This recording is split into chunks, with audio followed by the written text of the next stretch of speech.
take a moment and comment, if you would, about what you watched her do that made that opening engaging.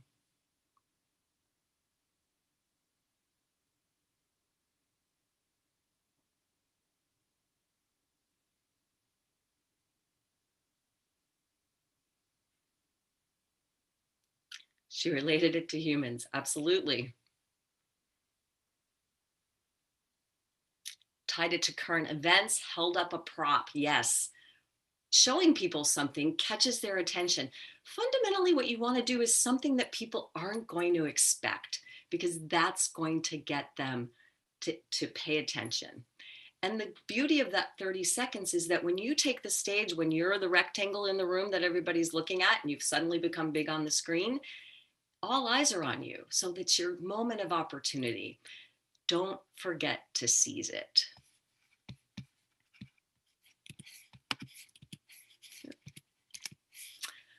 So I want to help you appreciate how to think about opening lines. And I want to talk about 4 approaches. And as Fanuel and I were talking about how to make this an effective session, he shared with me the link to last year's session.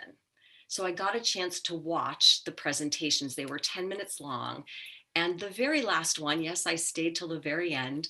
The very last one was done by Sarah White, who's also known as the PhD Princess. And I found her topic delightful, and I decided to use it today as a source of examples. So I want to give you 4 specific approaches you can use for opening lines. But for those of you that haven't heard about what Sarah's doing, I just want to give you a little sense of that so this will make more sense. She is an educator who has learned the power of using popular culture as a way of engaging kids to learn more about science. She also happens to be a lover of all things Disney. So I want to share with you a few different approaches that she might use in her opening line. Revealing a finding, something out of the ordinary that you've learned that's related to your topic that you think might pique curiosity. She could talk about cosplay being one of the newest ways to engage students in learning science. She could also set up a problem and personalize it. As an educator, I've been struggling. It's hard to reach kids who aren't inherently interested in science, especially in middle school, which is the critical time when kids lose interest in science. She could also ask a question. And my favorite question construct is, what if you could? The reason I love it is because it helps you bring people in to imagine with you. This works for science topics too. Even if you don't have the answers yet, but you want to explore something with your research, a what if you could question is really magical. So for Sarah, what if you could use Disney characters to get more kids to engage in learning science? The last one is prediction. You heard me do this earlier. I predicted all of you will be more confident. And I predicted you're going to stand out. Sarah could predict that popular culture would inspire millions of kids to love learning about science. And then say, I'm Sarah White. Some people know me as the PhD Princess.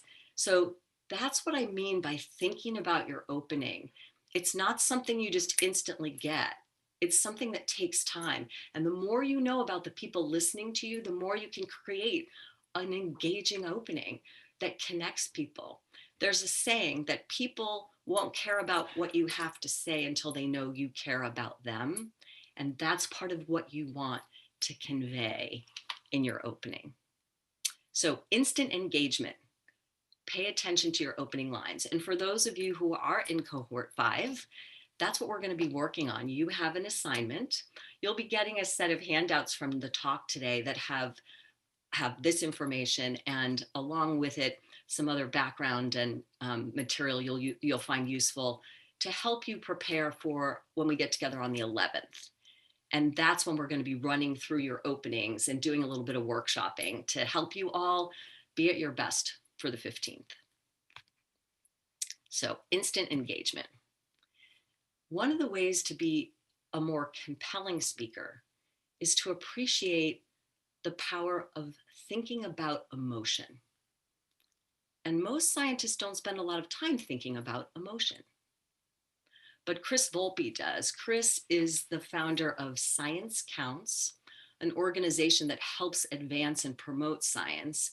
And listening to him speak about a year ago, he said something that really stays with me, and I'm sharing it every chance I get. What he said was, as human beings, we are feeling beings who think, not thinking beings who feel. And if you've read Dan Kahneman's book, Thinking Fast and Slow, you'll see a lot of the science. If you haven't read it, highly recommend that you do. You'll see a lot of the science behind that, how it affects decision making. But the bottom line is heart matters. And when you as a speaker think about how to connect at that heart level, it can make such a difference. It makes you more compelling. And I got news for you. If you're trying to raise money, the heart is the key. You want to capture head and heart. So, how do you do that? How do you think about that? Well, words can do that, but so can pictures.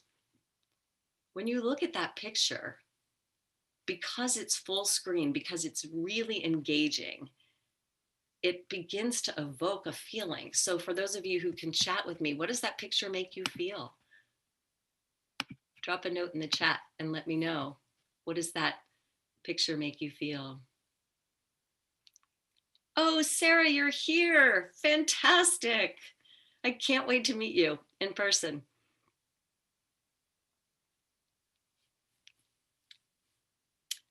Okay, most of you are roller coaster lovers. Okay, good. I got somebody who's more like me. Ugh, yeah, it's not my thing. Anyway, the power of pictures, the right pictures can be so compelling. So remember that. And full screen makes a difference. I just watched a talk last week, which was great. It was about the history of science communication. And the missed opportunity was the speaker built the story with little pictures. She could have had 15 slides that were full screen pictures and then come back and shown it in its full circle, which was a point she was making. Total missed opportunity. So go with the full screen photos when you get the chance. The other thing to know about emotion is it really is contagious. Dr. Susan Wenchek has done a lot of work in this area. People imitate your feelings. So if you bring your enthusiasm and your positivity into the room, it can make such a difference. And a lot of us are taught to be more scholarly and formal when we get up in front of the room. But the more authentic you can be, and the more you can let the part of you that's excited to do what you're doing show through, you will be way more compelling. So don't hold back. The other thing about emotion is that people are more receptive when they're in a good mood. So if there is a way for you to bring something positive to the room when you start to talk, it helps. Before you put any slides together for a presentation, this is the question you should spend time on. What do you want your listeners to feel? Notice that's first. Think and do as a result of hearing from you. What impact do you want this presentation to have? And for those of you that are competing in May, we know what impact you want it to have. You want to be selected as the winner. For me, as I thought about how do I deliver something of value to you today, I thought, I want you to feel inspired, motivated, and capable of being more confident and compelling and engaging. And I want you to think that the information I'm providing to you today is something you can incorporate into how you operate. I also want you to think that I know my stuff. And what I want you to do is what Faniel said, practice. I want you to practice. I want you to take pieces of this. Don't try to do all 7 things at once. I know you're probably all overachievers. Otherwise, you wouldn't be doing this fellowship at the same time many of you are in school or doing a postdoc. But pick pieces of it. Practice a little bit at a time. Start to integrate these components. So before you put any slides together, take yourself through this feel, think, and do thought process. Then you'll be ready to move ahead. Practice is the key to being confident. What I want to talk about today is how to appear confident and how to sound confident. We could spend time on how to feel confident, and I'd love to do that, and I'm happy to chat about that. But my focus today is how to appear confident and how to sound confident.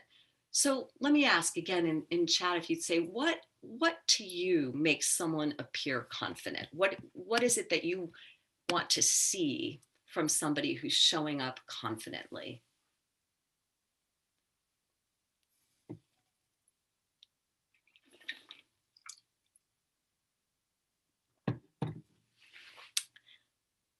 What does it look like when someone's confident? Tone of voice, eye contact, yes. And when it comes to eye contact, right now it's looking at a green dot. That's the only way to have eye contact. I have a whole method for conversational eye contact when you're back in the room with people. Talk speed, yes, yes. Awesome. All right, well, I'm going to touch on a couple of those things. All right, you're gotten it. Posture and body language. Those are all the components. So let's look at that. Let's unpack that a little bit more. I'd like to have you take a look at the folks here. I've numbered them just so that it's easy to pick. Who from this group strikes you as most confident? If you were going to pick the winner. And once again, let's use chat so I can see what you all think.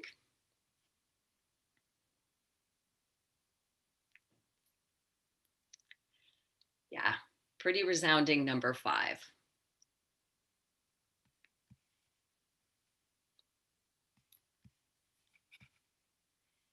And gentleman number 5 wins because his posture's great, his smile is great, the way he's got his jacket slung over his shoulder. I would love it if his hand wasn't in his pocket and it was just by his side, but it could certainly be available to gesture freely, and it's not invisible. The other important thing here, and this is where the research comes in, the research shows that anytime you're clamping your hands together or touching your face or crossing your arms, or you have your hands behind your back like we see in this photo, you don't appear completely at ease. The same thing with stance. As you notice, number 2, number 3, he and she are both using their legs and having their feet off the ground, compared to number 5 and number 1, who are very centered and grounded with their feet forward and firmly planted. So those are the things to keep in mind. And it's clear to me that you already know that. The opportunity to take confidence a step further is when we're back in the room with people, and that's moving confidently. You don't want to pace back and forth, but you want to move purposefully towards people in the room. And we can spend some more time on that another time, because I think it'll be a while before we're doing that. So anyway, right now we have to look our best in this environment. So for those of you that have ring lights, make sure to test them, that they're located in such a way where you're not getting the glasses glare. Make sure that your face is in the frame. As you notice, this woman here is very close to the top of the picture. It would be nice for her to be a little further down.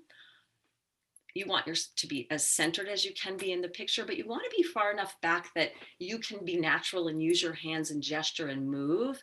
And I was listening to somebody at a workshop recently say he's had to train himself to do gestures higher up because he's tall and that's not natural for him. But that's what we have right now, is this. So, and let's talk about background. It's important to know that what people see behind you will be professional and won't be distracting.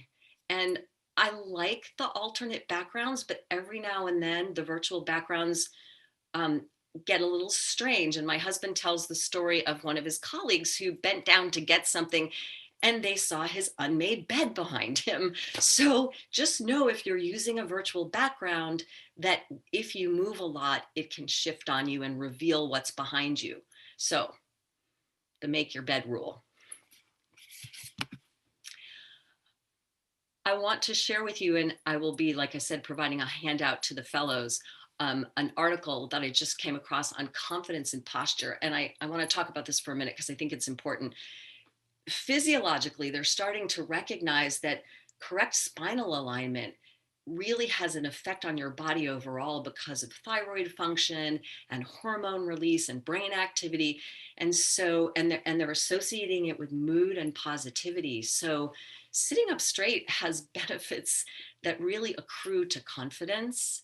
So it's more than just appearing confident. What this article tells me is that our bodies will be more confident. And some of you may have heard about Amy Cuddy's research and the work about presence and the hero stance, and trying to make yourself stand in a way that you have a sense of confidence. And for some people that might work. So it's worth a shot to help yourself assume a posture of confidence, to bring the feeling of confidence along with it. So just to recap, appearing confident is sitting and standing tall. It's taking up space. It's having your head and chin at an even level. A smile goes a really long way. The green dot is your friend for making eye contact. You want your hands to be visible so that you have the freedom to gesture. And somebody said it in the chat, you don't want to be rushing through your speech, because when you talk in a nervous pace and you don't slow down and you're going on and on and on like that, people have this sense that you are not confident. The good news is speaking quickly for a period of time is okay. You just don't want to continue to do it. So that's how to appear confident. Now I want to talk about how to sound confident. And I am going to get into the topic of voice in ways that might be surprising to you, perhaps things you haven't thought about. Most people don't think about voice the way we are here. I want to talk first about how to sound confident, and I want to show you what it sounds like. The president of the commission, Mr. Delors, said at press conference the other day that he wanted the European Parliament to be the democratic body of the community. He wanted the commission to be the executive, and he wanted the council of ministers to be the Senate. No, no, no. The president... Margaret Thatcher, the Iron Lady, went to a speaker coach because she knew how important it was to sound authoritative. And what she learned about was how to work with your head voice, that higher pitched part of our voice, and your chest voice, that lower part of our voice, and how to use her voice to support the emotion she needed to convey. So authoritative voices are deeper and more resonant. You sense somebody is authoritative when they're not hesitant when they speak and when they don't use too many filler words. So I want to give those of you who occasionally say and a sigh of relief here. Go ahead and take one, because that's human. We do that when we talk. But if you're doing it too much, it is something to work on, because it can undermine sounding confident. And so can upspeak, or valley talk, girl talk, as it was once known. I'm in my 6th year and hopefully finishing up next February. And I hope to be introducing a new program when I'm finished with my studies. That's me doing an upspeak imitation to help you hear how that questioning tone at the end of what you say doesn't make you sound like you're really sure of yourself. And that's what we're trying to do here, sound confident. So here's the part that I talked about, getting a little deeper into voice. I want to talk about where resonant sound comes from. It comes from breath. And if you do any kind of meditation, you're already going to be familiar with diaphragmatic breathing. It's that deep belly breath. But if you would join me by taking one hand and putting it on your belly button and the other putting it across your heart so you can feel both your chest and your belly, I'd like you to take a breath and do your best to push your lower hand out and not move your upper hand. Really isolate a deep belly breath and see what that feels like. It might not be something you're used to. It can take a lot of practice to get comfortable with it. But when you can get that much breath, you've got a bigger column of air to create the power to power your voice, the vibration that's going to power your voice. So learning to take that kind of breath can help. And getting good at that also helps calm the speaker jitters, because when we're nervous, we tend to chest breathe. So if you learn more about how to connect at a diaphragmatic breathing level, you'll have more breath, you'll have more sound. Now I want to talk about how you warm up your voice, how you get the muscles in your face, in your jaw, your lips to work better together. And I want you to imitate this little guy with me and just yawn. A big yawn. So you can feel what it's like to stretch all of that. That's what enables us to have resonant sound. Have you ever noticed people who have kind of a muffled speech? And if you look at them, when they're talking, you'll see that they don't open their mouths very wide. They don't enunciate or articulate or exaggerate their movements with their mouths. And we need all that to make sound. So a yawn is a great way to do that. Another way to warm up your voice, and this has a secondary benefit that I'll tell you in a minute, is with tongue twisters. So, you know I'm going to ask you to say this with me. You're all on mute, so it's okay. I'll be the only one who might get it wrong. But I want you to really think about enunciating, being as clear as you can with your diction as you speak this. And we're going to do it 3 times fast, because I guess that's just what you do with tongue twisters. All right, here we go. 6 sick chicks nick 6 slick bricks with picks and sticks. 6 sick chicks nick 6 slick bricks with picks and sticks. 6 sick chicks nick 6 slick bricks with picks and sticks. The beauty of doing tongue twisters to warm up your voice is that for however long you do it, you are in the present moment. You're not worried about the talk you're going to give, because if you're not concentrating and you're not fully focused, you will never get this right. So tongue twisters can be a magical way to get your voice warmed up, get your head into the game, and really get all of those muscles going. And if you tend to be some people clench their teeth at night, particularly if they're stressed. I was doing a bit of that with COVID and other things earlier last year. Massaging your jaw can help too. You just want to give your voice the best chance you can to be as resonant as possible. The other way to use your voice is to not use it at all. This is my favorite thing to teach people: the power of pausing. Pausing gets you so much engagement, because don't you want to know what I'm going to say next? Of course you do. And when I stop talking for that moment, you're going to listen, because suddenly something's changed, and we tend to notice when something's changed. So I am going to ask Amanda, who's agreed to volunteer, to unmute. And here's what I'm going to ask her to do. I've taken some language from a recent press release. SAI has a library. If you haven't checked it out, you ought to. It's awesome. And I'm going to ask her to read it twice. The first time I'm going to ask her to just kind of zoom her way through without any pauses. And then I'm going to ask her to read another version of this where I've built in some places to pause. And I'd like everyone else to just close your eyes. I just want you to listen. So Amanda, are you good to go? I'm good to go. All right. You did your yawning. You did your tongue twister. Yeah. All right. If everybody could just close their eyes and listen, take it away, Amanda. All right.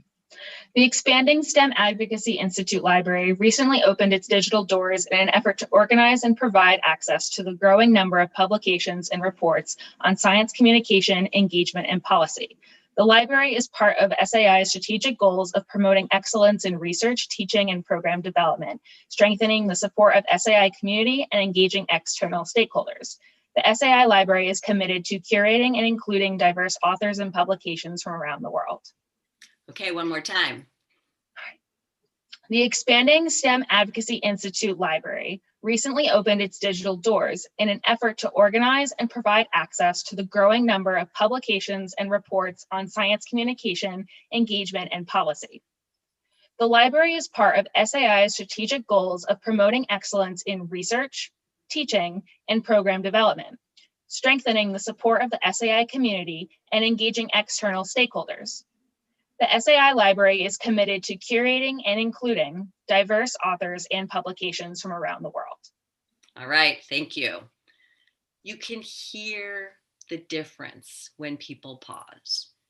Now, I chose this example for another reason. I want to make a really important point about being engaging and compelling. This language is written language. It's not conversational. You don't want to talk that way. When you get in front of people, you want to be as authentic and human, person to person as you can be. You could tell me the same things about this great library, but picking language that's conversational will make you far more engaging and compelling. And we forget about that, especially as scientists. One of the principles that we talk about in our book, Championing Science, is to be human and credible. Unfortunately, many times people approach things being credible with less emphasis on human. The other thing about your voice is that it holds the key to delivering meaning, making your words mean something. And you heard it in the way Amanda read that. She put emphasis in certain places because she was giving meaning with her voice. Most people don't think about their voice as an instrument, but it is. And it's part of the success factor that I talked about earlier. It's learning to use this instrument that we have to play around with the pitch of your voice, to change the volume, to vary your pace.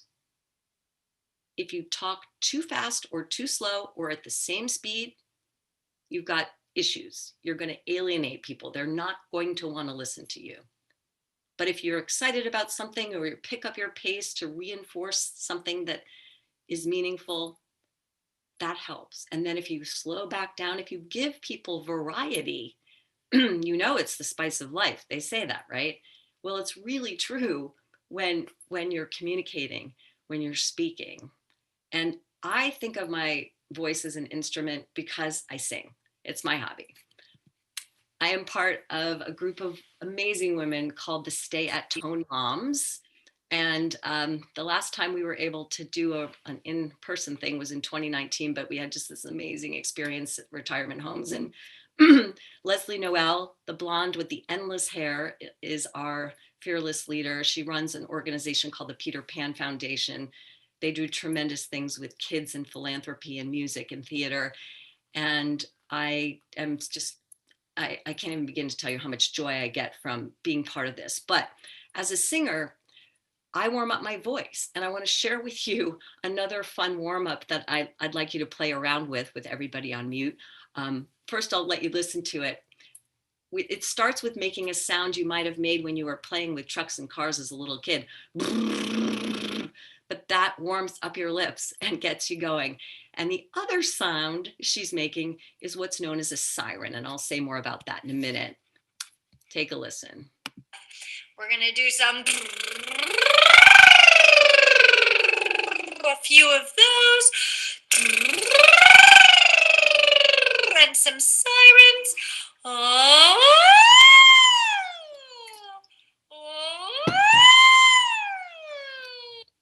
So I'm going to play it again and ask you to do it. And the reason I want you to do it is more the siren than the, although that's fun. But I want you to get a sense of the range of your voice. Not everybody thinks about the range. And that siren helps you start to think about and hear that you have a range in your voice. So in the privacy of your own room, I'm not going to do it, but go right ahead. We're going to do a few of those. And some sirens.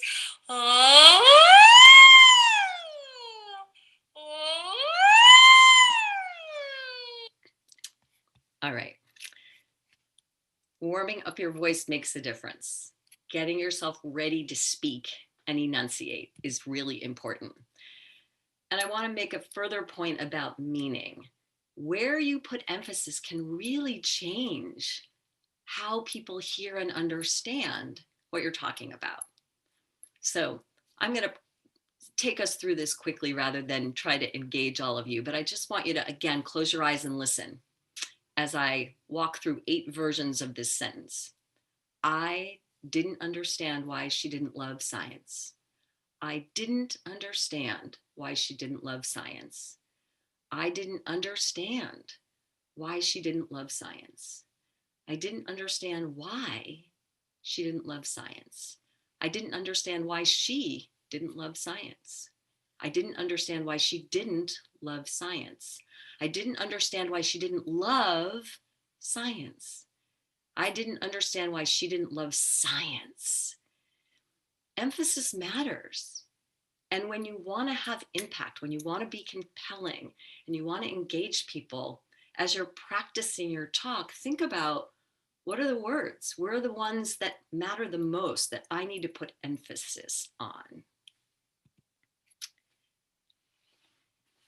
Once you've thought about what you want people to think, do, and feel, and you want to put emphasis to get your message across, you need to really think about what your message is. And this is an area that I've worked in for such a long time. I'm finding myself experimenting a little bit. So I'd love some feedback from you on how to explain messaging, because I just think this way. So I'm trying to unpack that and reverse engineer it. So when I think about messaging, what I think about is taking the pieces that you want to communicate and sewing them together. What most people do is they give you the pieces. They explain something, they have facts, they have data, but they don't always sew it together to create the picture they want you to see, to create the quilt, to help you focus on taking away from what they say exactly what you want them to take from it. So for me, messaging is about strategy. What do I want to accomplish? What are the pieces I need to put together? How do I put them together? How do I make them hang together? How do I reinforce them so that the people listening to me take away from what I've said the message that I want them to have here? So I think of messages as framing, kind of the big picture statements that make a particular impression. And messages, to be effective, have to really be tailored to the people who are listening to you, but also according to your goals. What are you trying to accomplish? Remember that feel, think, and do. What is that about? So I think of messages as the things you say that you want people to remember, understand, and believe. So they're overarching statements that you want people to remember. It's clear language, common language, so that what you're saying is easy to understand. And you make a message credible by supporting it with examples. I think of them as proof. What's the proof that the message is it affect a claim? What's the proof? So that's how I think about structuring messages. And I had some fun with Sarah's topic again. And I thought, okay, listening to what she had to say, stepping back and asking myself, how how would I message this? What would my framing messages be? And I've got three. I'm empowering STEM educators to captivate students. I'm building community. And Sarah, I got big as I thought about it. I thought supporting millions, like, let's just go big, right? And the third one was about Sarah as a person. Why is she uniquely qualified to do what she's doing? She's inspired by, I'm inspired by my passion, my work, and my graduate studies. She's had some unique work experiences, and all of that has kind of come together for her in a way that I can so see why she's doing what she's doing. So to me, these were the overarching messages to help frame and reinforce what she wants people to take away from listening to her. So let's look at some support points too. She's got lesson plans and videos, and she's planning to do kits, and she's going to do some training for educators and parents, and she's going to have a newsletter that gives advice. And what I loved hearing was she's already got traction. She's got feedback from people validating the value of what she's doing and the need for it. And she's also building community already. So those are some of the proof points that reinforce her claim and help that message be credible. So I've taken a couple of her slides to play around with them a little bit to show you how I would put those messages to work. I would use them as headlines.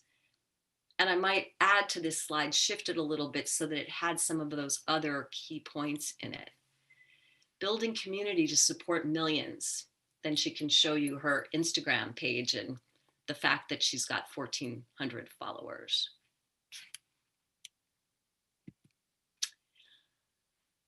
Once you've got your message figured out, now it's time to think about how am I going to show that? What are the visuals that will let me show that? I'm wondering if anybody knows Edward Tufte. Most people don't. So if you wouldn't mind putting in the chat whether you know who he is. Does anybody know who Edward Tufte is? Yes, you do. All right, Caroline. Ah, yes. Okay. Yes, good. No. All right. I'm going to guess there are more no's than yeses, especially if we could ask everybody who's listening today. So I will give you a sense of the man. Former professor at Yale, a real pioneer in visualizing data. And he has one key concept that I want you to learn today, and that is the notion of minimal non-data ink.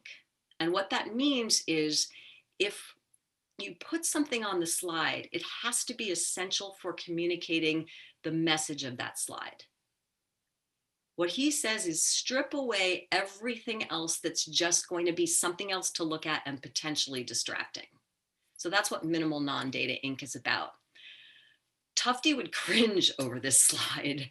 He would look at that logo and say, that doesn't need to be there. He would look at the word state and say, oh my gosh, we know that Texas, Iowa, California, and Washington are all states. We don't need it to also say state. He would also look at all those numbers written in a strange font and say, do they add meaning? Did they tell you anything that matters? Should we have crosshatch lines? And, you know, maybe to give a little bit of sense of wind power, you could have a turbine, but I will show you what Tufte would be much happier to see. Lots of white space, clarity around the focus, which was Minnesota. Notice that installed wind capacity in megawatts became a title, and there's nothing here to distract you. That's the kind of rigor I want you to have when you think about slides.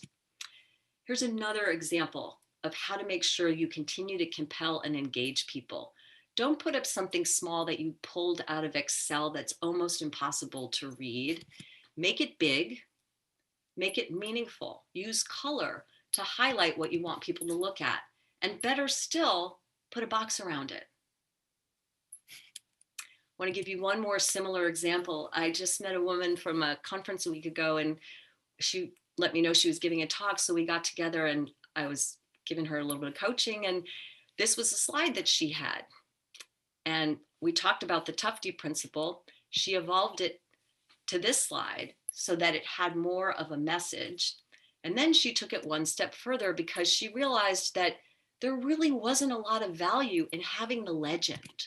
And that's her final slide. See the difference? You really want to call people's attention to the message on the slide.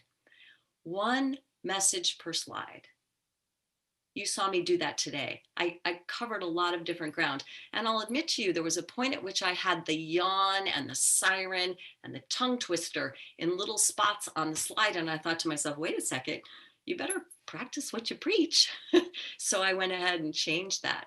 So that's the kind of rigor you need to apply as you look at a presentation and you ask yourself how to make it more engaging and compelling. We've covered a lot of ground, 7 topics. I could spend more time on every single one of these, and I'd be happy to answer questions that you have about anything we've talked about today. But I promised you that at the end of this time, you would feel more confident in your ability to be compelling and engaging. And I am certain that you will stand out from many, many, many speakers out there because they don't know what you just learned. And it's been great having the chance to share all this with you today. Fantastic.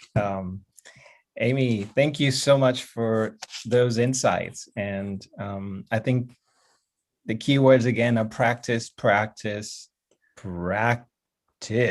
Okay, can even break up a word and slow down in there too, right? Questions, open this thing up. So for those of you new to this, please ask away questions. You can raise a hand if you want or jump in. I'll be monitoring, and if you all keep quiet, I'll ask my myriad of questions. So the floor is open. Well, I'll start with one question that I know people often have, which is, how do you feel more confident? You know, it's nerve-wracking to get up in front of the room, right?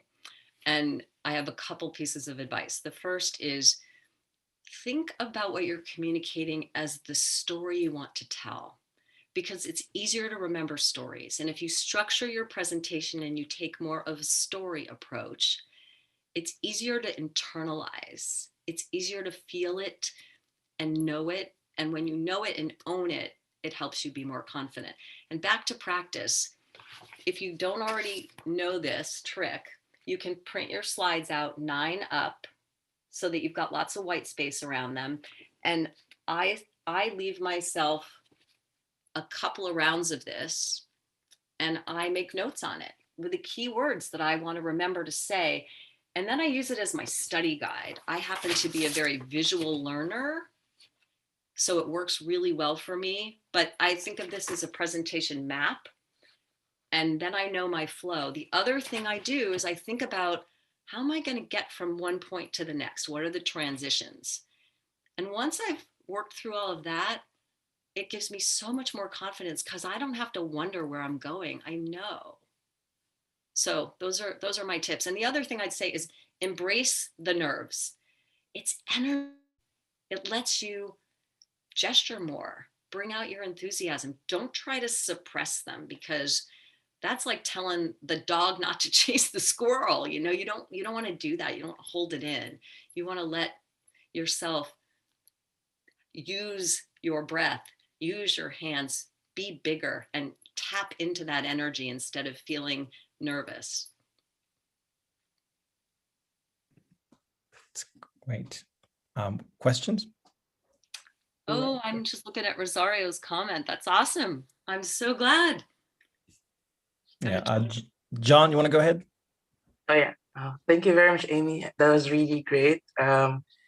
Because what's your take about, for example, because I'm not a native speaker, but so I was born in the Philippines, and then so what's your take about the accent, how important it is, and conveying. So for us, for example, me who's not native English speaker, Well, Maybe that's also one of the thing, aside from me having some stage fright, so I cannot really like speak in front of people.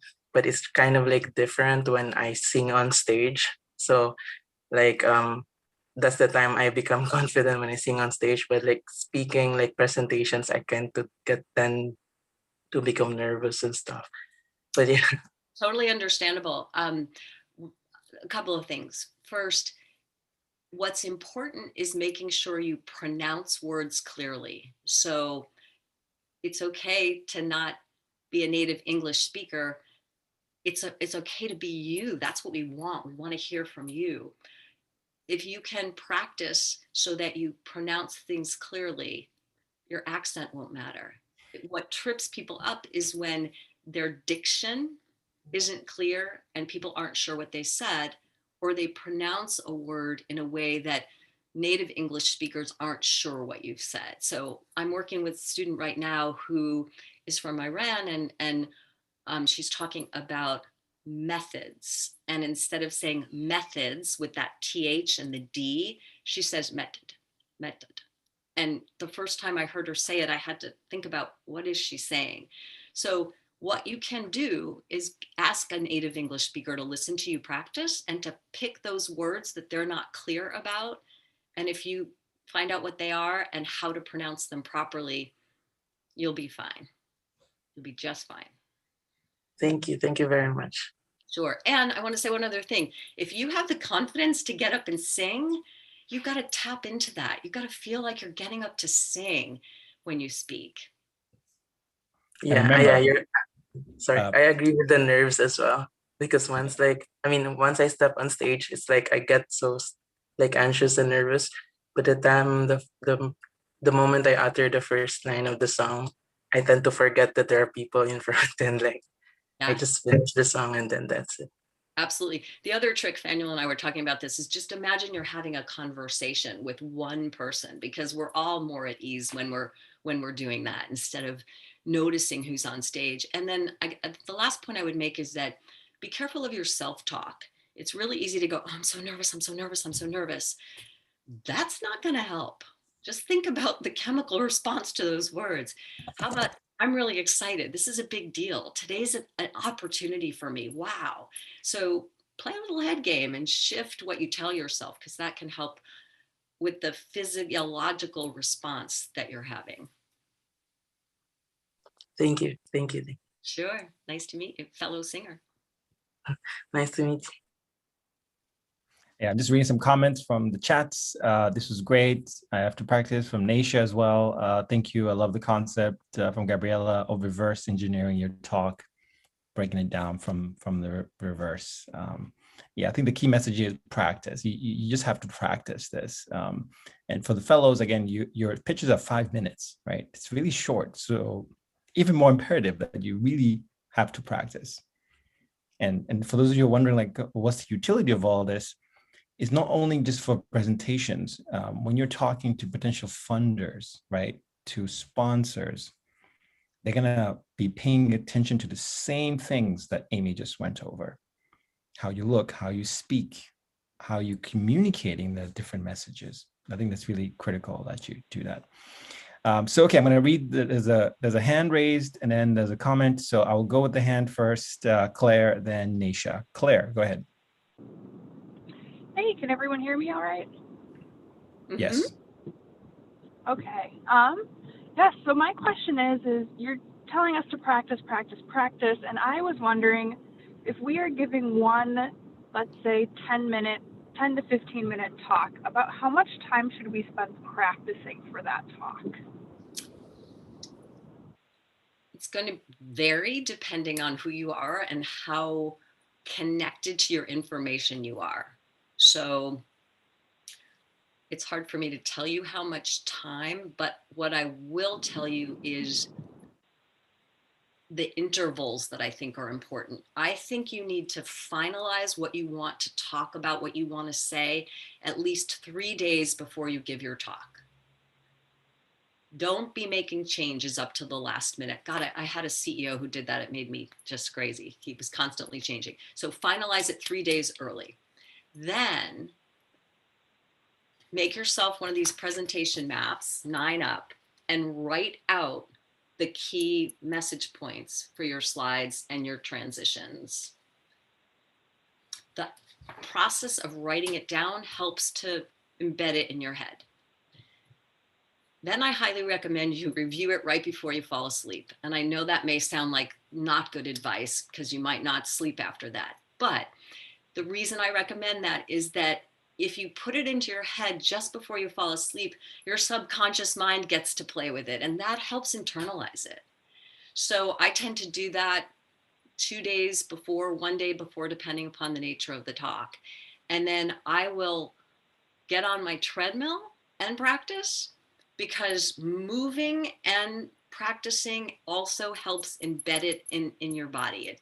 It's one of those ways that works. So I don't know if I've entirely answered your question, Claire, but I wanted to give you a sense of some of the methods, and that you don't want to wait to the day before to practice it.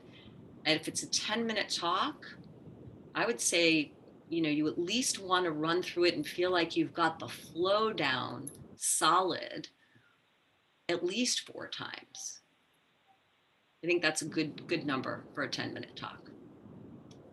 Yeah, this has been great. Thank you so much. You are welcome. As you probably can tell, I kind of love doing this, so it's really fun for me to start my Saturday this way. And just to get close to the end here, to summarize, and this plays into Naisha's question about, do you go back and look at your presentations, recordings after you do them? Does this help? She writes, I feel that I get nervous going back to evaluate myself, and it can be very tough on me. And I want to echo that. That's the thing, that you should try to find that as much feedback as possible. Whenever I give a presentation, say, how did that go? And in fact, I do it the reverse. I will tell the speaker who I invited, for example, can you stay back after the presentation? I want to give you my 2 cents. What was well? What could we use improvement? So Amy, any thoughts on this? How do you get over that hurdle of evaluating yourself? It's just personal. We are vulnerable when we watch ourselves. I remember back when I was doing media relations and I would see myself doing an interview, it just all of a sudden I hated my nose, seeing things like that you don't notice right until you're looking at yourself. And then I realized that I talk with my head, and I had dangling earrings on once that were swinging, and I thought, oh my heavens, you look like you've got chandeliers on your ears. So yes, I've been there. I know that sense of vulnerability. You just have to be kind to yourself and say, I am working on getting better at this. I want to be better at this, and I know I have room to improve. I have room to improve all the time. I take pieces of the things that I shared with you today, and I incorporate 1 or 2 at a time. I make that my focus for a particular talk. That would be the other recommendation I have for you, is say, okay, this time when I give the talk, I'm going to be conscious of pausing and vocal variety, and then evaluate. Did you do that? Were those things you were able to put attention to and carry out? So give yourself a framework for reviewing what you've been focused on improving, and that might help. Fantastic. And so just minding the time here, I want to thank you all for joining us today. Amy, that was fantastic. I know we have another session with you. You're going to be with us for the duration of this voyage of ours. Okay. So thank you so much for those comments. And this will be available online, of course. And the notes, the slides will be shared to the fellows separately later. I also want to, at this point, we give you a plug in for our next speaker. So Dr. Anna Skop. So she will be coming to us from University of Wisconsin and talking to us about, the question mark being too creative for science. And so this is really, really exciting to have her come by. And this is in collaboration with the New Society Gallery that we're building at SAI, and really exploring these topics about art being a vehicle of connecting science and society. And so we're going to get to see how she is using art as a vehicle, and through research, through all those different components. So stay tuned for that. April 17th, right here, 12 p.m. as always. And with that, thank you all. Gonna stop the recording there. And if any of you want to hang back and chat some more, that's fine. But please have a good weekend, and we'll be for the fellows. I'll see you Tuesday, as always. And here's to your success. I look forward to seeing many of you again on the 11th. Wonderful. Amy, you want to hang back for a second? You bet I do, because I know you'll give me some feedback.